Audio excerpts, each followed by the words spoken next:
How to connect PayPal to Clickbank. Hello everyone, welcome to our channel and let's see how we can do it. It is quite easy to do and it is going to be a short tutorial, so just brace yourself with us. Now when you open up your Clickbank, just click on this option of accounts and click on your nickname and wait for it to load. It might take a little while, like 30 seconds or maybe 10. After that, just click on this option of account settings. And in your account settings, you will be able to find the option of payment information.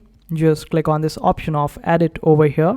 Now on this page, you will be able to find the option of PayPal in case PayPal is available in your country. Since it is not available in my region, that's why it is not available. Otherwise, it would have shown me PayPal as one of the option in order to get the payment method. So currently the check and direct deposit is the only option for me.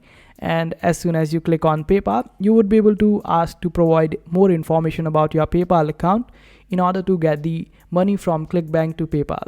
And this is how you do it. I hope this video was helpful. Make sure to hit that like button and also subscribe to our channel for more helpful videos.